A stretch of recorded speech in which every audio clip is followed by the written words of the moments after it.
Hello, everybody, and welcome to episode 75 of the Showbound podcast. I'm your host, Michael Raskin, here with Ethan Cardwell. As always, Cards, what's going on, man? Just another day, another dollar, as they say. But no, it kind of seems like life's getting a little bit repetitive. It's like gym, skate, golf, gym, skate, golf, pod, gym, skate, golf, swim, gym, skate, golf, cottage. So but no, I can't complain. It's the life of a hockey player, and it's one I love for sure, and nothing I'd rather be doing. But I know you and I were talking about getting out for a round, but we'll probably be end up doing that next week. But no, I've been good, man. Just like more moving. Like seems like every day we're just clearing more stuff out of the house and kind of just places emptying out. But no, it's been good here. Obviously, we've been hit with some really good weather too. So I've been just spending my days outside as much as I can. Like either like going for a walk, even if I got like nothing going on, or like buzzing around on the bike. How about you? Yeah, I mean, I've been, what have I been doing? I was in St. Catharines all weekend. We had some Falcons stuff, and then I was in the store with my brother helping sell some wine and just being there and seeing my friends and stuff. It's nice. I mean, obviously, school takes up like my days and stuff, but it's nice to kind of just enjoy summer. It's so stressful during the year, man. So like with so much going on, like how full my plate is kind of it's just nice to like unwind. And this is like I'm really enjoying the summer too, because and man, I'm at the age where like all my friends now are on the cusp of like getting their full-time job wherever it may be or whatever. So we're all kind of like going different directions after this year, like moving different places. Um, so there's kind of like that vibe of like this could be the last summer we're all together type of thing. And it's a little scary, but we're making the most of it. So um it's it's interesting for sure. But that's been what's up. I watched the Celtics Golden State game, the last one. So I actually watched the last two. Um It's so it's pretty exciting, man. I'm not gonna lie. And I've it's never really been a basketball guy. No, like me either. Like I'm not a basketball guy until playoffs. Like March Madness, love it. As like the listeners know, we talked about that a ton. But like playoff basketball is like way different. Like they ramp it up so many notches, and it's like to watch the best players in the world go to work at their craft. It's pretty unbelievable, and it's the same thing we see in the NHL. And prefacing that, we called Tampa Bay, so I'm fired up about that. That was a big one for us. I think we called them when they were down 2-0. So Yeah, big and I for us. said in six too. Yeah, you said six. I originally said five. So we're real close on that. And our Avs, obviously, that we had winning the cup at the start of the year. So let's run it into that now. I noticed you got a haircut. Yeah, it's Also, kind of everywhere. I haven't done my hair yet today, so I'm almost like nervous. Might have to throw the hat on actually. It's pretty I, brutal right now, but once I do it, it'll look better. I was gonna say, you get a haircut in the dark, or what's going on No, there? honestly, yeah, it looks bad right now, but I haven't done it. You know how it is. You gotta throw some gel in it, push it back. One of No, those. yeah. And the first like week is like, okay, like I'm taking it a little bit shorter. Um, and then it's gonna grow out and it's gonna be perfect because you don't want to be spending money on haircuts all the time. But You know what? no, Actually, so that's why I got it. I'm just gonna leave the hat off. I don't really care if it looks bad, but um, no, I was I just got pulling it right. It looks good. It actually looks real good right now. It's got little volume to it, a little yeah, flop. for real. Once I like actually put something in, I should probably just stop touching it. Anyway, I got my buddy's weekend, my buddy's wedding this weekend, and I'm a groomsman in his wedding. So I got my haircut to. I'll be in a bunch of the wedding photos and stuff. I didn't want to look so scummy with like my hair all over the place, so clean it up. Gonna be a fun weekend. We got the bachelor party, we got the wedding. There's gonna be a lot of fun times and memories, and I'm excited. So that's what's up with me this weekend, and I'm pumped. Maybe I'll send you a couple funny Snapchats and stuff, and I'm sure the listeners maybe we'll get a couple good stories out from if anything happens for next week. But yeah, that's what's up with me right now. Yeah, that's sweet. And I was actually talking about with my parents about like when everybody like gets to the age of weddings and stuff like that and how it goes. And so I'll be able to get some intel from you from a 21st century, like recent, like now wedding, 2020s wedding, like first ones, like people haven't had like these big Yeah, like man. actual weddings. So like it'll be interesting to see. Like that'll be a lot of fun for you. So I'm excited about that. But back to the hockey topic. Let's make a prediction. Obviously, we can't go against the Avs now, but it's so hard to say that the Lightning can't win, right? The Lightning looks sick. I think the Avs haven't been tested as much as Tampa has. So part of me is like, okay, I'll start with my prediction and I'll explain a little more. I mean, I'm predicting Avs in 7 because we said Avs from the start. And we can't bail on what we said now. But with that being said, like, yeah, Tampa, I would not be shocked if they win at all. Vasilevsky can steal any game he wants, but Tampa or Colorado is by far the best matchup for Tampa that they've seen, even more than the Leafs. I hate to say it. So it's I think Colorado's gonna win. I hope they win because honestly, like Tampa's already won. They've all won cups for the most part. Like, let's get McKinnon a cup here. He deserves it. He's the dog. He's a beauty. He he and Landeskog and all these guys, Kale McCarr, like they're so good. And Dude. Bowen Byram, bro, like there's some guys like making contributions. They look like a real good And team. you're forgetting a main piece, a former guest of the pod, Alex Newhook. Oh my How god, yeah. sick would it be if Newey got a cup too? So like, there's so many factors like Colorado, and man, like just watching Kale McCarr on the ice, like just to appreciate the way he plays hockey, it is sickening. Like he's so good. He's making it look like it's house league out there. Like the guy's throwing up 5 points as a defenseman in the NHL, like in the playoffs. Like what? It doesn't even make sense, man. Like he's just so good. He's on another level. And you look at a guy like Hedman. Hedman wins the Norris, what, like 2 years ago? And he makes him look like a joke almost. Like he makes Fox looks like a joke. Like Yossi in the first round, he just like, I don't even know. Words can't describe how good of a player he is. He's the clear-cut favorite to win the Conn Smythe. It's either him or the Nate Dog if the Avs win, in my opinion. And then it's gonna either be, it's probably Vasilevsky or Kucherov. Stammer if he has an unbelievable cup run here, but I don't know. We'll see. Who's your prediction then for the Conn Smythe? Yeah, I got to stick with Makar. You're right. Like, and you hear people talking about it. I think with actually a good amount of confidence, if he continues on this path, which I think he will for his career, stays healthy and all that, I think he may be in the conversation of best defenseman ever. Yeah, like I don't disagree. You look at the guys who are in the car. Obviously, there's a Bobby Orr and the Nick Lidstrom's, and Nick Lidstrom. It's a completely different player.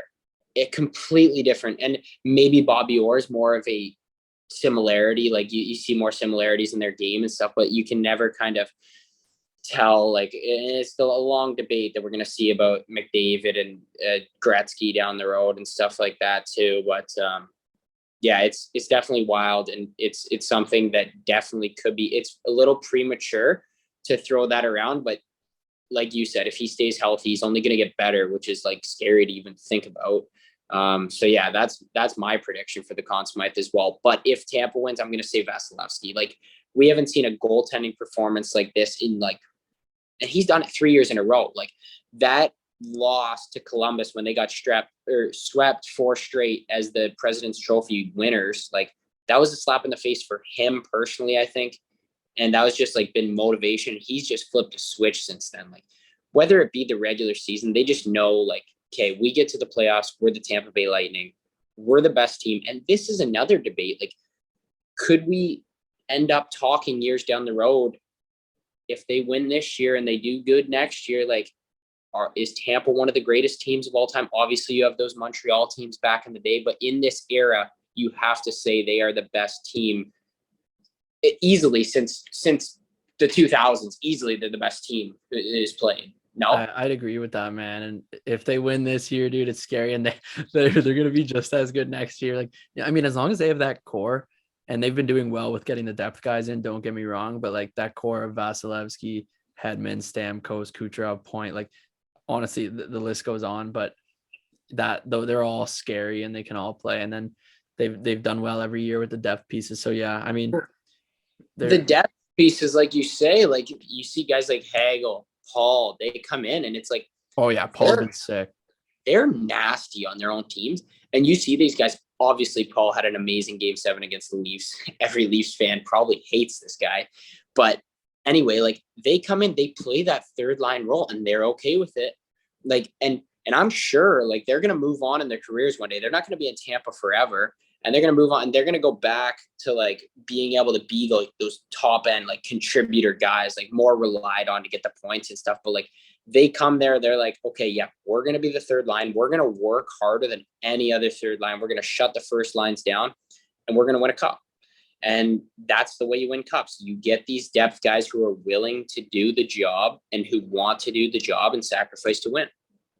I think that's like, not to bring back the Leafs, but that's the difference, man, between Tampa and the Leafs. Obviously, goaltending, everyone's gonna say, but it's the depth too. Like, the Leafs haven't figured it out with the depth guys yet, and Tampa has. And I hope to see a couple depth changes for the Leafs to move forward, because like when you look at Tampa's run, like the Leafs gave them the toughest test so far. So hopefully next year's the Leafs year. But yeah, I mean, moving on, like, well, we gotta say we have a great interview lined up. We got Chase Stillman, first round pick of the New Jersey Devils, Peterborough Pete, and great speaker, great interview. I thought it was actually like an awesome interview. To pump our own tires, we've been bringing the heat with these guests lately. Like, am I right? No, yeah, and we talked about it after the show a little bit, and yeah, like little pat on the back for the boys. I mean, like we've been good lately, and I think like obviously our loyal fans, everyone listening every week, we appreciate that, and like they see what we're doing, and we just like feed off them. Like, you're the reason we're doing it, so it's been awesome, and it's definitely nice to get guys who want to come on and want to do a great interview, and when they speak so well like that, it just makes it so easy on us. So it's been seamless, but I think we can almost send it over to the interview. I just want to mention that we're going to talk a little bit about golf. There's been so much controversy in the golf world. And we'll talk about that after the Stillman interview, and we'll address the U.S. Open coming up this week and the Canadian Open and how cool that was. And we'll talk a little bit of OHL hockey in the back end as well. But for all of our listeners, go check out the brand, our good friends. Gavin McIver, he's a pro golfer himself. I've played with them a million times, and it's ASON19 is the brand, and you can go check it out at their website and use the code Showbound at checkout for 20% off. And if you're getting into golf, you want to look good and you don't want to spend too much money, that is the place to go. And the items, they're just so affordable, and they look so good, and the material is unbelievable too. He definitely didn't cheap out on that. It looks awesome, and I'm definitely looking good on the course. And as soon as I see Rask out on the course, probably next week, he'll be looking just as good. So I'm really excited for that. But with that being said, here's the interview. All right. And this week, we're pleased to be joined by Stilly. How you doing? Good, man. Good. Thanks for having me. Yeah, of course. It's a pleasure. And we've been trying to set this one up for a while, and timing and everything, and the crazy storm and all the effects that have played a part. But we're happy to get this one out to the fans now. But no, I just want to catch up. And obviously, summer's been going on for a little bit for you and I now. But how's it been so far? Yeah, no, it's been good. Right after the season, we got swept by Hammer, obviously on their sick run that they're having so far, and pretty much right after that, I went into to Utica playing my first time up there in the AHL. Unfortunately, I wasn't able to skate or do anything like that, but just because the injury that I got during the playoffs. But it was a lot of fun just to be kind of surrounded by pro guys there for the first time and experience that, and live in a hotel for a couple of weeks, which isn't that much fun, but everybody goes through it. But now back here in Arizona with my brother, training, golfing, and enjoying it by weekend before all the camps start back up. Mm-hmm. It looks beautiful there. We were just saying before the call. Can you pan to your background again? It looks yeah, it's not bad. It's it gets too hot sometimes. We were gonna golf. I think it was like 2 days ago.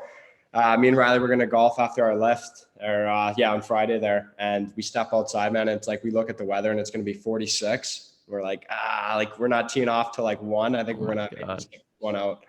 It's insane how hot it gets here. That's crazy, dude. And how many months do you spend down there? So usually it's it kind of all depends on what's going on and Riley's schedule for sure. But usually we're here for a month, maybe a month and a half, and then depending on what happens, then maybe we'll come back in August just before the NHL camps and the O. So, but usually a good month and a half, which is nice. Yeah, that's sweet. And I'll just reference for those who don't know that your dad, Corey Stillman, is the assistant coach of the Arizona Coyotes. So you're out there with him, and I'm just curious, like, what's Can you talk about what your family's like? I mean, your brother's in the NHL, Riley, and your dad played over 1,000 games in the NHL. You're well on your way. So what's it like being you? Yeah, no, I guess it was a little different growing up. Obviously, you're kind of just surrounded by hockey by accident. Even my grandfather was involved in the game and played a game in the NHL, and had a long career in the minors. So just kind of almost bred into it. I guess he would have been happy if I was a basketball player or anything like that. But there's always that little subtle push towards hockey. And no, it's been a lot of fun. And kind of falling in love with the game. It's been a lot of help having guys like that to reach out to when you're going through stuff. So. No, they're great to have, and obviously it's a lot of fun, and I hear a lot of fun stories which along the way, which is a lot of fun too. So Yeah, for sure. And so, like I said, your dad, and he won 2 Stanley Cups. He was still playing hockey while you were growing up. Is that right? yep. So, what kinds of things do you remember from that as a kid? Yeah, I remember most of the time. I know you won the cup in Tampa and Carolina, and I was pretty young for that. I have slight memories in Carolina. The most I do remember when I was living in Florida. I remember going to the rink, seeing guys like Stephen Weiss, Nathan Horton, David Booth around the rink. He was always wearing these cool, like he had pink, purple sneakers, which were pretty sweet back in the day where I thought they were sick. But the biggest thing that I remember going into the rink all the time, I knew as soon as I went in there, I was wheeling right into the dressing room and going right for the double bubble. They had just tubs of gum in the middle of the room. And I just remember going in there and filling pockets right after school. Was the prime thing to do every time. It's so funny you say that, because it was a couple episodes, Card. You'll remember I was kind of shitting on Double Bubble the other day, saying how like it's so bad because it just loses its flavor so quick. Right away. But when you're packing your pockets full of gum and you bring that to school, you're laughing. So yeah. No, Yeah, if you got like a lot of them, like that's me. Like the bowl will come out to the room and I'm just like grabbing like 10. So yeah, like exactly. You're not grabbing one piece. You can't. Yeah. Yeah. You need a few, like if you like, they're almost like 2 minutes and they're done. So yeah, if you're packing your pockets as a kid, you're laughing. Yeah, exactly. And then I was like, I don't know if I would have been, 6, 7. So it was 2 pieces and I could barely get my mouth closed. So, but we had so many. Yeah, no, that's living the life. That and sour keys. I like sour keys, but anyway, so I was just curious, like you said, kind of being bred into a hockey family. How old were you when you realized like, okay, you could probably make a good career out of playing hockey? Yeah. To be honest, I didn't really like hockey that much when I was first growing up living. I was living in Florida at the time, so I actually wanted to play football, baseball, things like that. And then, when we made the transition back to Peterborough and kind of all my friends and stuff were playing hockey, kind of, re-amp that love of sport. And I guess I was only like 7 or 8 when I say that. But, I would have said it would have been around, right when I played a year up, when my first year I played against Cardsy actually in the OMHA. And had a pretty decent season playing a year up. And then when I went back to my own age group the year after and dominated, I was like, okay, then, maybe I can see, what the OHL draft takes me. And my brother just happened. And so I'd say it was around my 13-year-old, 14-year-old year where I was like, okay, I can maybe, take this professionally. Mm-hmm. Yeah. And then like, you move on up the ranks and you do crazy things. And you went to Sudbury for minor midget, didn't you? Like, because your dad was like coaching there. So you ended up like moving from Peterborough. So like, talk about that a little bit. Like, obviously you kind of find a home in Peterborough, all your buddies and stuff, and then you move up to Sudbury. So what was that like? Yeah, that was actually super interesting. And most of that move there was just family reasons. It was my mom just kind of, he was just finishing up kind of his pro career, right? And just had him back. And then, they kind of miss each other. You kind of look at it that way. But I just remember I was honestly really upset at the time because I thought, I'm going into my minor midget year. You'd think I'd be moving to some place like, Don Mills. We had that super packed 03 team, go play in the Marlies or things like that. And I just remember talking to my parents. I'm like, what am I doing, going to Sudbury? And then, talking with my agent and then realized, what kind of players they had out there. And, looking back at it now, we had a pretty good team up there. I think we had 8 players drafted. A couple that are playing the OHL. So, but it was really different to move, 5 hours north to see just in the middle of nowhere, to be honest, right? Coming from Peterborough. So, but it turned into a great time. We had a good team and played pretty well. And then, I think everything kind of worked out for me that way. And then I got drafted to Sudbury, which was hilarious. Yeah. And I was just about to mention that. So you're a 2nd round pick to Sudbury there. And was that just kind of a fluke or was that maybe set up behind the scenes? Yeah. No, I did commit to Providence, and did have that in my back pocket. And, I really did think that I was going to go the school route.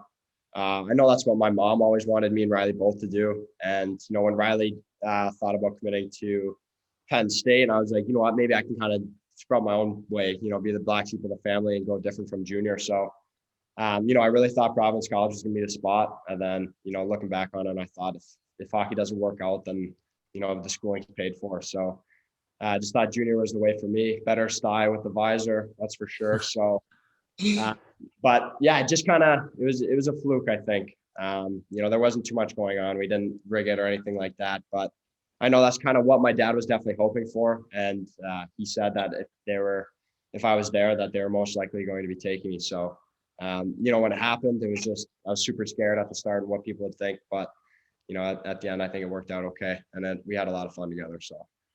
Yeah, it definitely worked out in your favor. And obviously in that first year, like transition kind of seemed seamless as you go first team all rookie that year. So talk about that year and kind of getting your feet wet in the league. And obviously I got to play against you quite a bit there when I moved to Barrie, and you're a hell of a player as a 16-year-old. So you want to talk about that? Yeah, no, I appreciate that. Yeah, no, it was a lot of fun. I remember coming in, I had no idea what to think about it. I had, the phenom Quinn Byfield coming in as a 17-year-old now, and Jack Thompson, being able to watch kind of guys like that I played against. So hung around them, see what they could do. And I just remember going to my first OHL game, pretty nervous. And, everybody wants to make a big impact on their debut.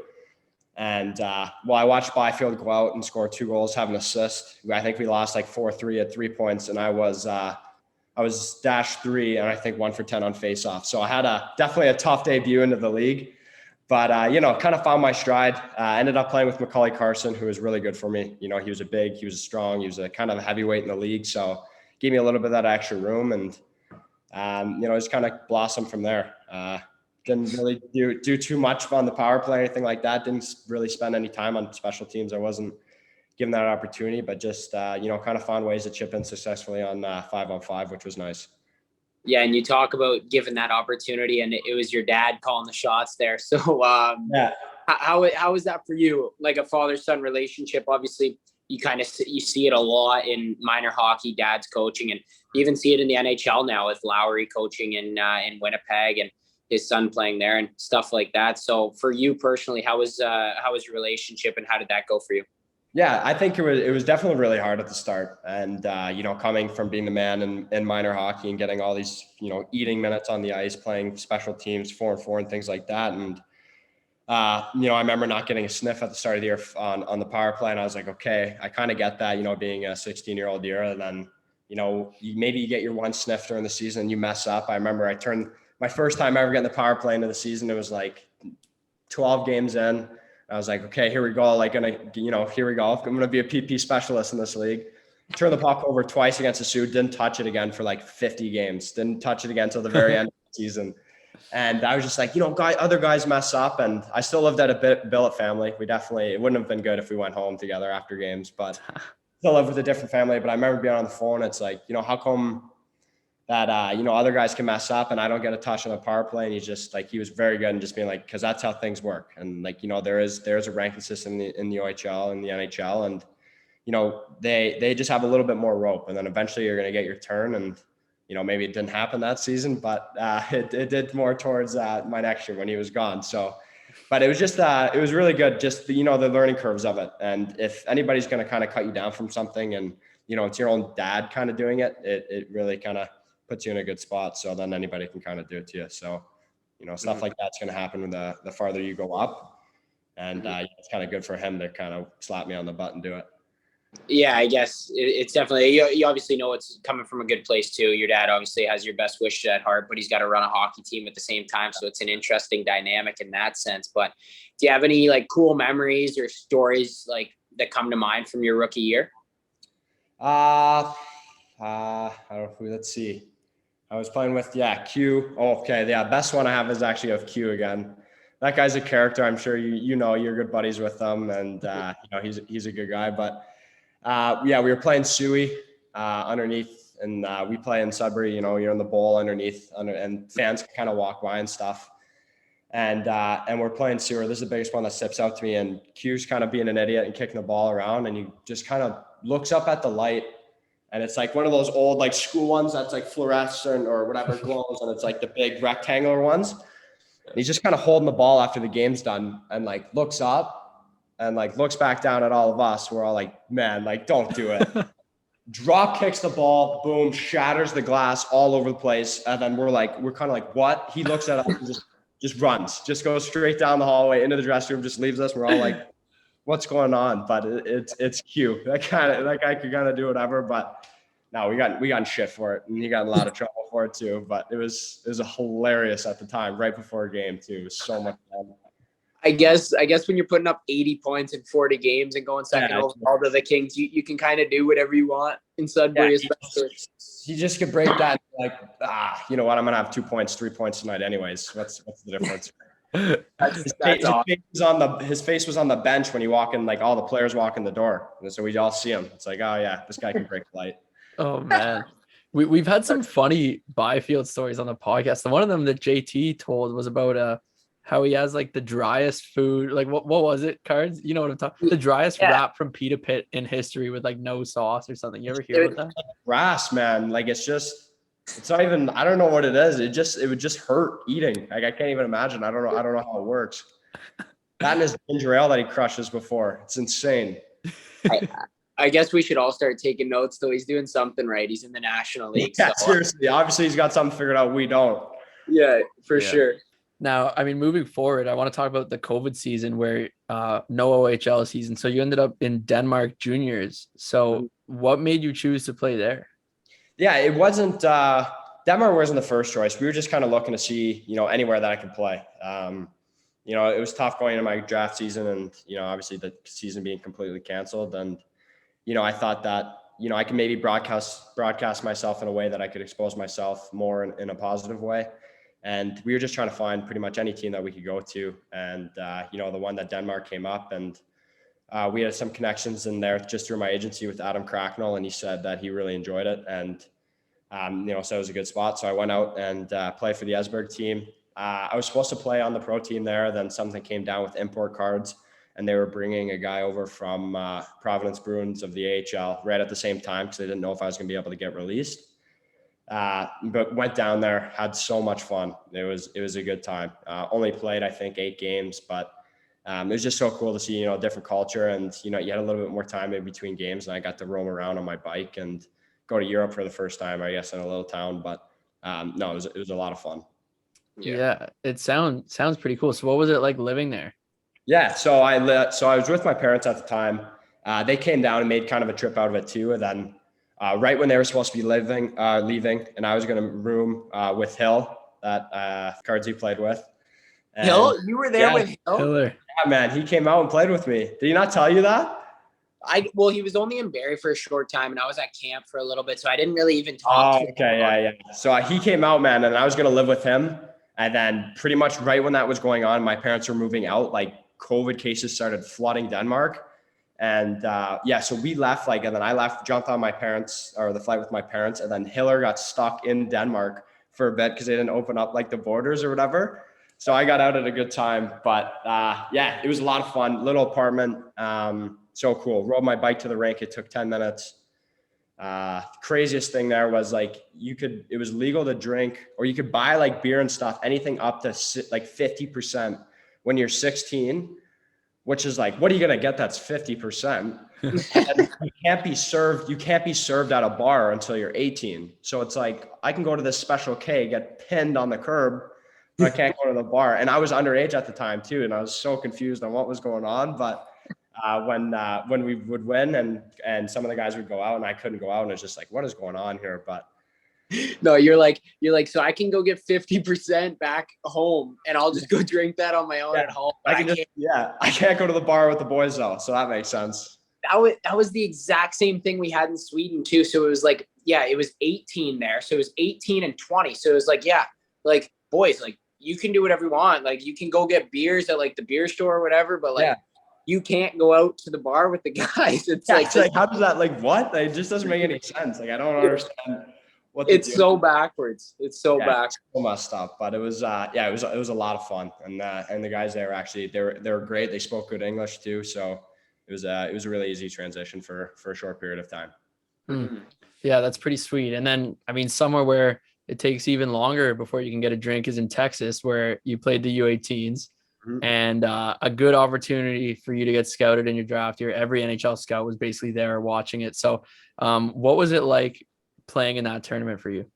Yeah, no, that was obviously a super cool experience. To get that call and during that COVID season when there wasn't really a camp or anything like that, and they pretty much just handpicked the team. So obviously it was a super special honor with the small roster like that. And then, it was pretty cool to look at the team on paper that you saw that was going over there, and you're like, oh, like we're gonna win, like just straight up just by looking at it before the tournament.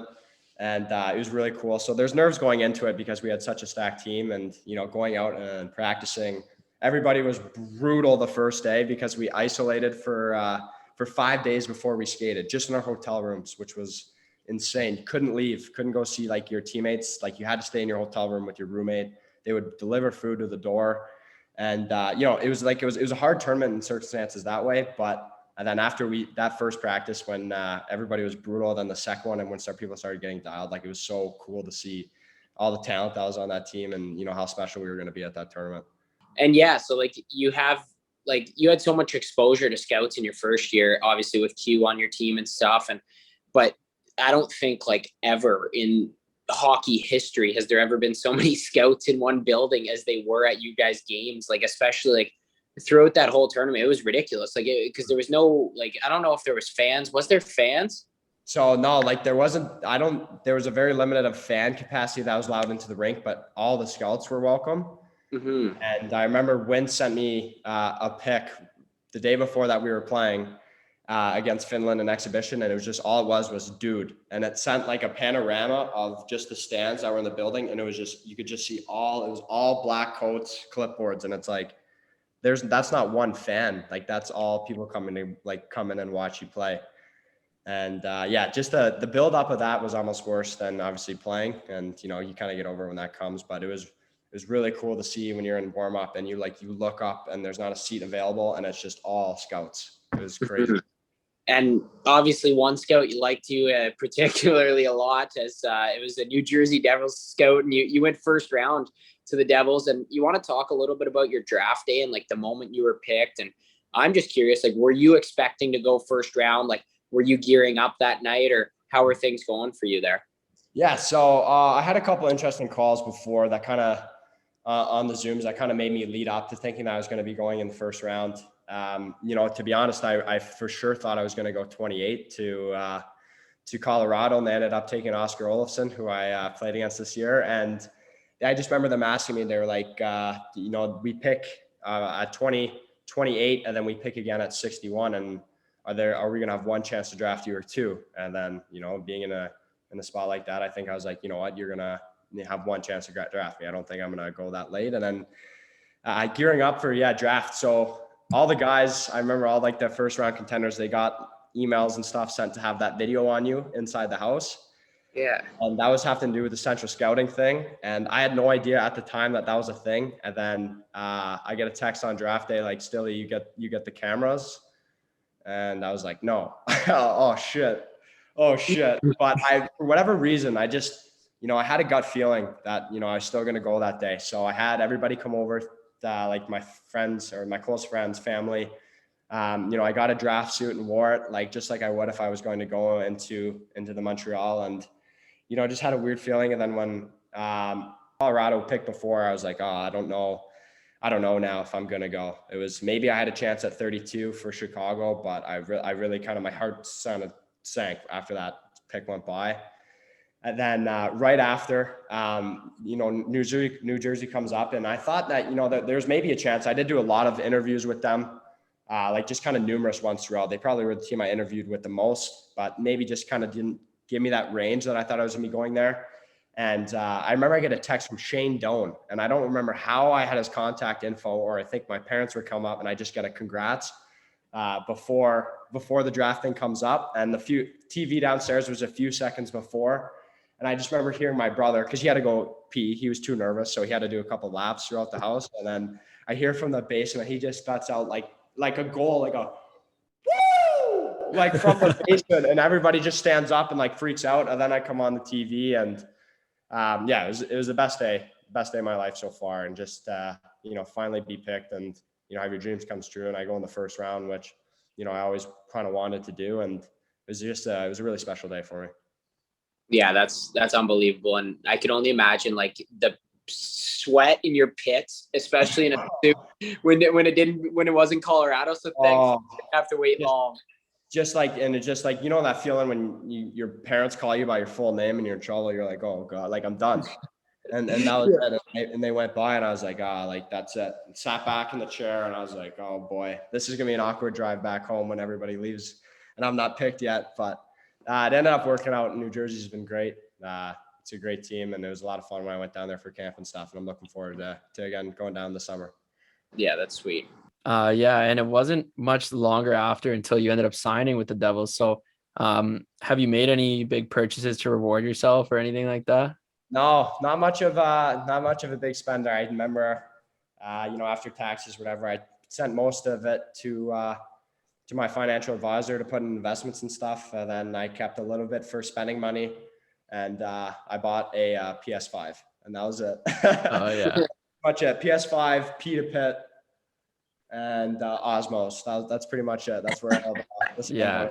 Maybe a couple dry pitas at Pita Pit following Byfield. I definitely spiced mine up a little bit more than QB, but that's for sure. So you didn't really treat yourself that much, but that's all right. It's good. Money in the bank never hurt nobody. So you come back to Sudbury for this year. You're an older guy and you get an A and stuff. So how did you find like the start of this season in Sudbury? And actually I want to ask too, because JT was telling me he got to like play a role in Shoresy that was filmed. Did you get any features in Shoresy as well? Oh yeah, I did. I was actually wearing the Ched too. I was wearing the Cheddar. Yep. Buckland, big old C, tinted visor. Oh yeah. So if that Effie comes out, and we were like the Cyclones or something. And when the Cyclones are playing, whoever's wearing the captain, that was me for that game. What a crazy day that was. We pretty much sat in our gear for like 10 hours, went out, filmed for a little bit, but yeah, that was crazy. That's awesome. But I heard you guys got good pay too. Like movies shows pay a lot. Yeah, we got paid for the full day. I think we were only there for like 7 hours, but we got paid for like the full 12 or 14 or whatever it was. So yeah, it was great. Like $1,000 or $600, whatever it was. It's awesome for a junior guy. It's great. Yeah. More money in the bank as well. So, but yeah, you go back and you're an assistant captain. So like before the trade, how are things there? Like obviously the team was struggling a little bit, but you personally? Yeah, no, it was, we obviously, we were a young team.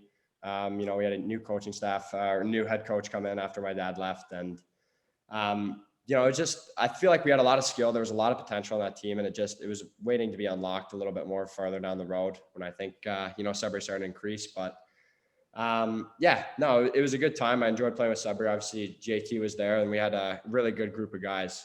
And, I started off the season kind of decent, heated up a bit, and then started to cool down, and just, there's a lot of things going on the block. And, I'm in my 18-year-old year now, missing a full year in the 17. I was like, is it time to move on from Sudbury? And, technically being in my third year, and, just with trade rumors swirling around Jack, and then, myself was on there. It was just kind of there's a whole lot going on. And, that was my first time kind of really experiencing that. And, I do think it kind of get it to me a little bit where I feel like my play went down, just being, counterproductive and trying to think the game more rather than play. But then, they decided to trade me, and I think, it was time for me to move on for Sudbury. And I had a blast going into Peterborough, which was totally unexpected going back to my hometown, but it was actually kind of great. Yeah, and there's so many talks, like you and JT going as a package and stuff, and obviously, like your names were being thrown around the old OHL insiders, and I got on there a few times. So like you find yourself looking on Twitter, and you're like, man, like I'm on OHL insiders. Like this guy knows where I'm going before I do. Like exactly. So like obviously everything settles. You end up in Peterborough, back in your hometown. So how was that? Like, it must have been nice for you, and you play with an old teammate as well. So how was that the rest of the year? Yeah, it was great. At the point production for me wasn't there all year. I felt like, I scored a lot in different games, and just as soon as I got one, the multi-point, it was saran wrap around the net where I couldn't get those multis in. But, hopefully that'll kind of bloom out next year. But, it was great going in back to the PMC. A little bit of adjustment, getting used to that pad. It's really hot. It is really hot playing in there, but you do actually kind of get used to it, practicing it there more. But it was great. I think kind of catching up with J.R. Avon too, who I played with for the majority of my minor hockey career, and playing with them right after he recently signed an NHL ticket was pretty cool. And so it was a lot of fun. And anytime you kind of switch up environments, it's kind of good. It's healthy, and I'm looking forward to the team that we're going to be there next year. Absolutely. I'm curious, and a lot of the fans were curious. We had a lot of like Peterborough people send in fan questions, which we'll get to later, but a lot of people were asking what is like your favorite thing about Peterborough away from the rink. Well, I got a lot of buddies that are in Peterborough still. I've got a good group of friends there. So obviously my friends in Peterborough are always kind of come back to. They're definitely going to be lifelong friends. I had a good experience there at my elementary school at St. Teresa's. That's when all like the AAA boys were there. So we had a unbelievable school sports team all the time. And my favorite thing to do there, besides the rink, would be they had this, like, I don't know if it's still up, but the Milltown mini putt. And it's not a very great track, but I just would always go out there and crush it and play holes there all the time. So that's definitely probably my favorite spot to go to, and that in the movie theater. So moving forward to next season, have you had any contact with New Jersey about like their plans for you, anything like that? Not too much directly. Pretty much is it development camps is July 10th to the 15th. And, then rookie camp, main camp starts later and in September-ish or late August, whatever that is. And I just remember following up after Utica. They're just kind of, to make sure that I grow and develop, obviously get a lot bigger, faster, stronger this summer. And then, come into camp, obviously be good there. Then just, have a better tournament at the Buffalo thing with, the prospects tournament. So it's just things like that. And, going into the season, they say they don't care about point production. It's just it's playing the right way, developing into a good hockey player, and the points will come that way. So they're a great player development staff there, which is nice. Yeah, that's key, and that's good advice too. And you kind of answered it what my next question was, but I was gonna say, is there anything you need to work on to make it to the next level? Yeah, I think it's size and strength. I still think I'm kind of growing into my body a little bit. I had a growth spurt last year, and then it's just kind of waiting for that thickness to come in, and starting to put on pounds here in the off season, which is good to see. And just, there's always little things. I think you can never be too fast. So, skating is going to be important to improve on this summer, and just, have a bit more glide and to shoot the biscuit a little bit more this year. I think I passed up on a lot of good opportunities last year to shoot the score and try to make that one extra pass. So, fire a couple more pills on the net. That'd be nice. Yeah. No, it doesn't hurt to get shots on it. It always drives me crazy actually when someone's in the slot and they're just like dishing it off. Like, yeah, I was always like dishing, man. Too many times this year. I gotta score more goals. That's for sure. Yeah, there you go. And just one I have to ask, I'm so curious, and I know the listeners probably are too, but with your dad being the assistant coach in Arizona, have you talked to him about his thoughts on the new rink and all that stuff going on? Yeah. So it's been super weird. Just seeing all that stuff going on, and then, kind of talking to him throughout and seeing like, hey, texting him. And obviously I can't release it when everything's going on, but like, sometimes he's like, dude, I have no idea what's going on either. He had no idea at some points. And then, seeing that they're going to play at the ASU rink, he kind of looks at it as in good and bad ways where, it's bad. Maybe they're not going to be able to have as many fans in the rink and stuff like that. But you look at the positives, and they're putting that much money into the ASU rink. And, how much that's going to develop their kind of school, and, to bring more people in and, broadcast it hockey more towards, the desert states. So it's going to be super beneficial for ASU. That's for sure. And I honestly, he and I both have no idea how that's going to go, next season, if that's going to change escrow and things like that. Mm-hmm.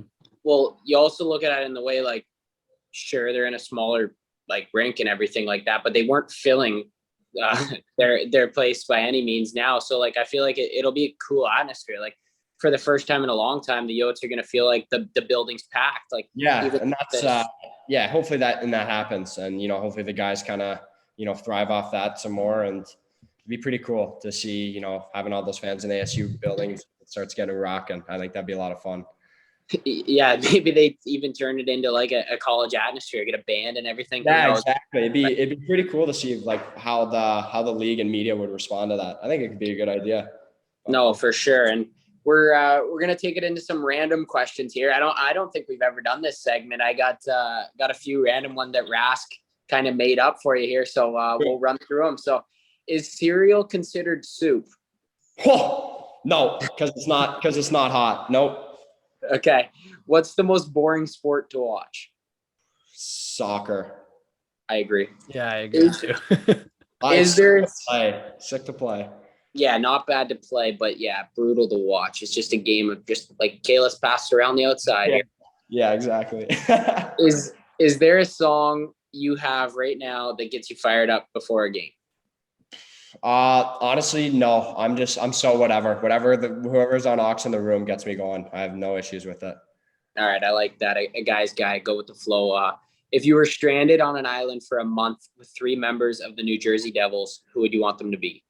Ooh, Miles Wood, big. He's mean. He could protect me, I think. Then I would say I'd bring Jack Hughes. Obviously, he seems like a pretty fun guy, personality guy to be around. You might have some girls showing up to the island too. Then. Yeah, and then who else would be? I'd say Dawson Mercer. I got along with him well at camp. So those are the only kind of 2 guys I know. Or Dawson's the only guy I really know. I went to Hughes dinner once, and I never really got a chance to speak with Miles, but he's a big boy, so I bring those 3. That's a good answer. That was like a quick one too. Like most guys take a pretty long time to answer that one, so I like concise and got a good. Yeah. I guess we'll move into some this or that questions. So I'll just give you 2 options and you pick one, and we'll rifle through them. So we got first one, white tape or black tape? White, and then if I'm not scoring, black. Okay. Bar down or 5-hole? Bar down. Shoot first or pass first? Pass. Yeah, but we're changing it, so we'll see. We're working on it, but pass first. Cardio or weights? Weights. Okay. Ice cream or milkshake? Milkshake. Yeah, in Arizona, milkshake would be nice too. You can't even get ice cream in Arizona because it's just gonna be dripping on your hand in 1 second. Yeah, yeah. If you were to carry a cone, honestly, you can fry an egg on a sidewalk. I'm not kidding. Yeah, that's wild. Crazy. Candy or chocolate? Candy. Okay. Snapchat or Instagram? Instagram. What about Instagram or TikTok? TikTok, man. I get so stuck in that vortex. Oh God, it's so bad. Like just you don't realize, man. You're like, oh, like I've been on it for 2 hours. I gotta shut this off. Get it away from me. Get into live streams. Just you start questioning yourself. Actually, you know what the worst thing is? Now that the videos are like 3 minutes, I'm like watching. Like I'm literally done 8, 9 videos, and I'm like, it's been 30 minutes. Like, what am I doing? Those like Reddit stories are always coming up, and I watch those ones. I listen to every single one that comes on. I can't. It'll be the dumbest thing. It's the Siri voice reading it, and I can't skip it. I don't know, but yeah, that thing's addicting. That's for sure. Yeah. That's funny. I fall for those Reddit ones too. One more this or that one though. I got McDonald's or Tim Hortons. McDonald's. Okay, there we go. I want to throw one more in, just a little twist. AZ or Sudbury? AZ for sure. Yeah, okay. just making sure. Can't be and then lastly here, we got our fan questions before we wrap it up. I think we got 3 here. Rask had already previously asked one, so we'll start with our favorite one and most asked one every week, stick and specs. So I'm using a CCM FT4 right now. I believe I'm gonna switch to the FT5 when it comes, like as soon as it comes out. And I'm signed now with CCM for the next 2 years, so I'll be getting those when they come in, which is gonna be nice. Nice. And I'm still using a 75 flex. I was thinking about going to trying an 80 or 85 next year. And I use, it's my kind of customized curve. So it's like a P28T, just where it's opened up a little bit more because so I can raise it. Helps me out a little bit.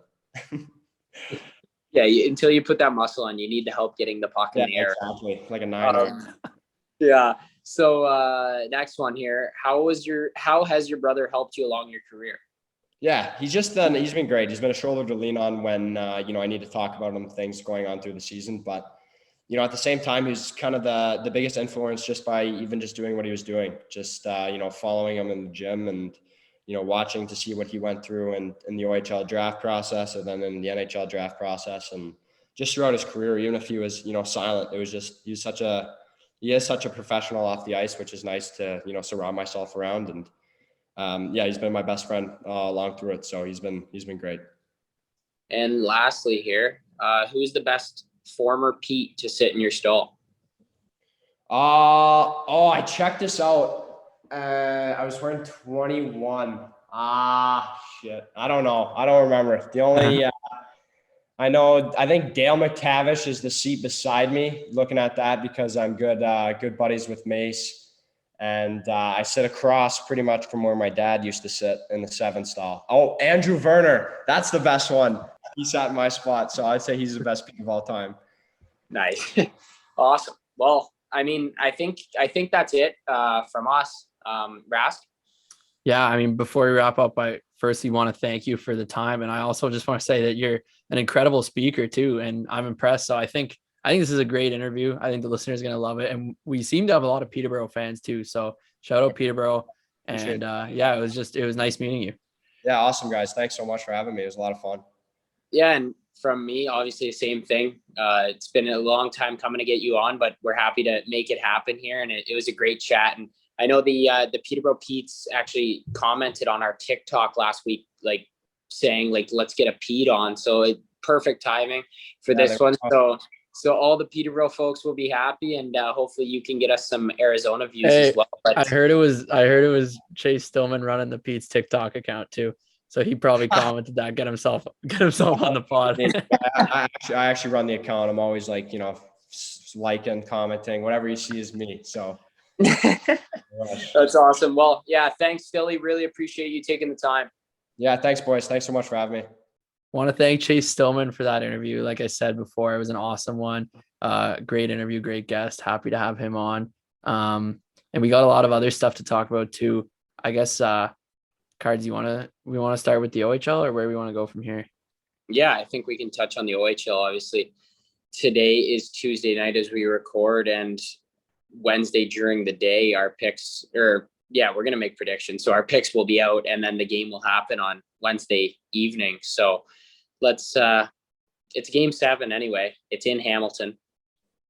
It's for the OHL championship. The WHL and the QMJHL have already been decided, and is the Shawinigan Cataract and the Edmonton Oil Kings. So shout out to them. They'll be headed to the Memorial Cup, and we're just waiting to see who's the representative from the OHL. So Rask, I'll put you on the spot. Who are you taking? Oh, I'm gonna go against the grain. I'm saying Windsor wins this thing on the road.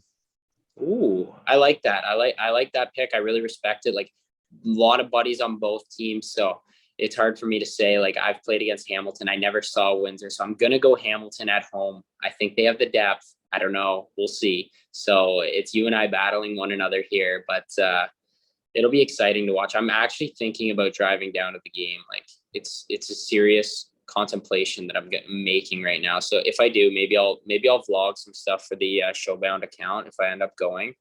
But I don't know. We'll see. But we'll just leave it at that. We'll make our predictions and we'll talk about it more next week. Leading up to the Memorial Cup and stuff like that. But yeah. And I guess Wyatt Johnson, most outstanding player, little Showbound bump there. And obviously he'll be playing for the Windsor Spitfires tomorrow night. But I don't know. Have you been keeping up on the golf at all? Like this craziness that's going on? Yeah, I've been keeping up a bit. Probably not as much as you, but I mean, you want to give us some info? Yeah, I guess I could. But yeah, like, did you see like the Canadian Open was unbelievable? Yeah, I was watching.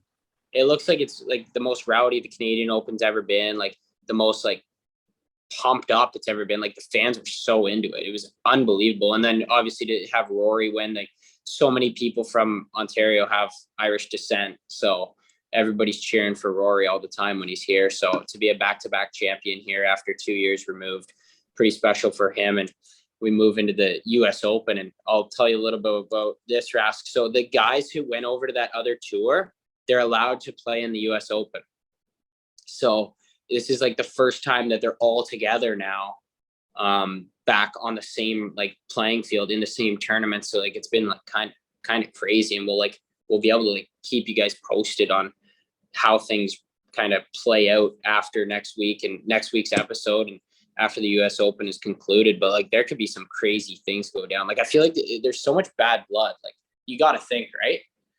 I think, yeah, I think so. There's gonna be some jealousy too. I think guys are, upset, like, wow, you took the payday, like I'm staying loyal, that sort of stuff. Like maybe there'll be some drama. Maybe we'll get something like The Bachelor going. There'll be stuff to talk about, and maybe guys will be convincing guys to jump over across seas. So I'm gonna watch it. I think it'll be entertaining. I didn't know that everyone was coming back, so it'll be pretty sick, man. Yeah, it'll definitely be cool to watch. And I know we always make a prediction for majors, so I'll let you start it off. You chose Scotty Scheffler last week, and he ended up coming I think 15th or something. So not a bad pick. I forget who I chose. Do you remember? No, I don't remember. You listed 5 names though. Yeah, I was just rhyming off the favorites to you. And obviously Rory would have been on that list. So you just picked wrong this week. But who do you got for the US Open? Pretty much every player you ever heard of is there. Okay. You know what? I think this would be a funny storyline too. I think Dustin Johnson's going to win. Okay. I like it. That would be crazy. So much drama right now. He's going to be waving bills around in everyone's faces after he wins. Yeah, he doesn't even need to take the purse that they're giving out at the US Open and be yeah, well, you know what? I just made $2 million for coming in 20th last week or something ridiculous like that they're getting paid over there. But yeah, I like that pick. And I'm going to go with, I'm going to make a sleeper pick. So one that I actually don't fully believe in, but potentially Harold Varner III, who I got to meet at San Francisco airport. Pretty cool. Subtle flex there, but Rory. Yeah, I was thinking Rory. It's hard not to. What do you think Will Zalatoris is gonna do? I think he'll be top 10. He's unbelievable in majors, man. The guy is just filthy. So I think top 10. That's it for my golf report. I think Will Zalatoris top 10, and I know you agree. Yeah, Will's my boy. Me and him are super tight. Yeah.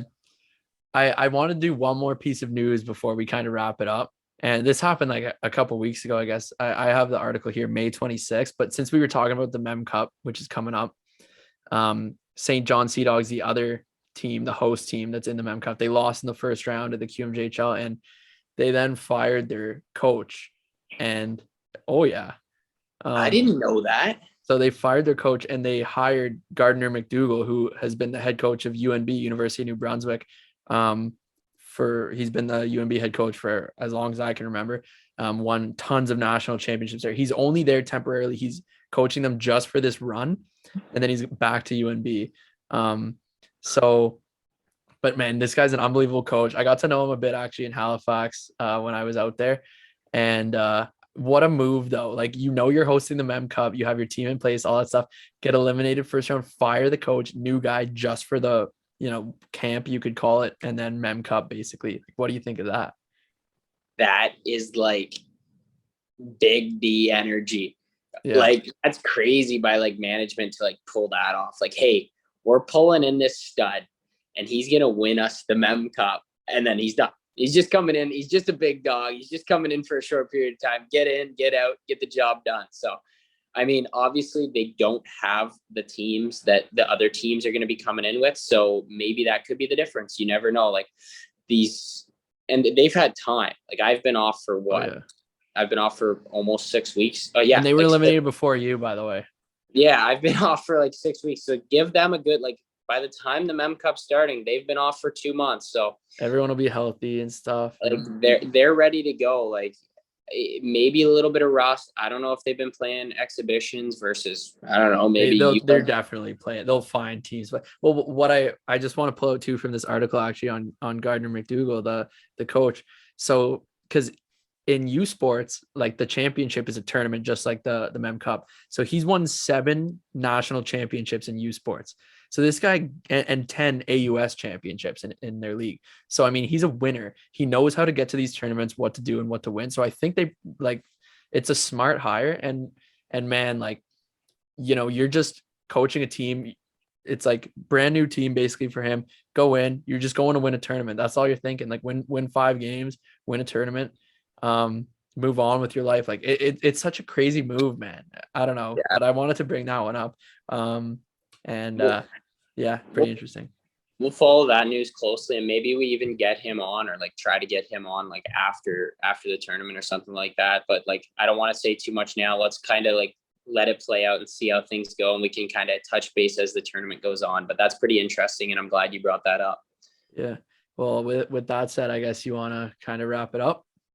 Yeah, I guess Rask and I and our guests have been bringing the heat lately. Obviously, some big episodes, and we keep pumping our own tires right now. But no, we're really excited about the way the show is going. And 75 episodes, we're only 25 away from 100. So we'll definitely have to get out for a round of golf this week and enjoy the beautiful weather that's happening to celebrate 75. And it's been a great ride so far, and we're not looking back. We're only looking forward. So with that being said, we'll catch you next week.